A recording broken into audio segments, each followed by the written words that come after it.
నమస్తే.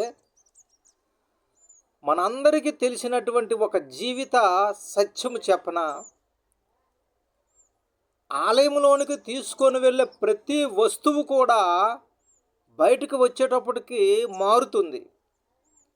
బియ్యము అక్షింతలుగా మారుతాయి.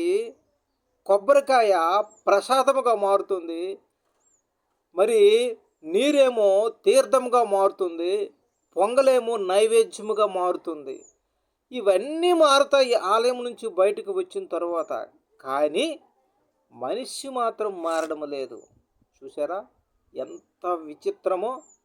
దేవుడు అంటున్నాడు, ముందు నువ్వు మారు, నీ మనస్సు మార్చుకో, మరో మనస్సు పొందుకో, మారు మనసు పొందుకో. మారు మనసు పొందుకుంటేనే నువ్వు దేవుని రాజ్యములో ఉంటామని దేవుడు స్పష్టంగా సెలవిస్తూ ఉన్నాడు. దేవుని దగ్గర ఉంటాం మనం అందరం కూడా. Praise lord. Thank you.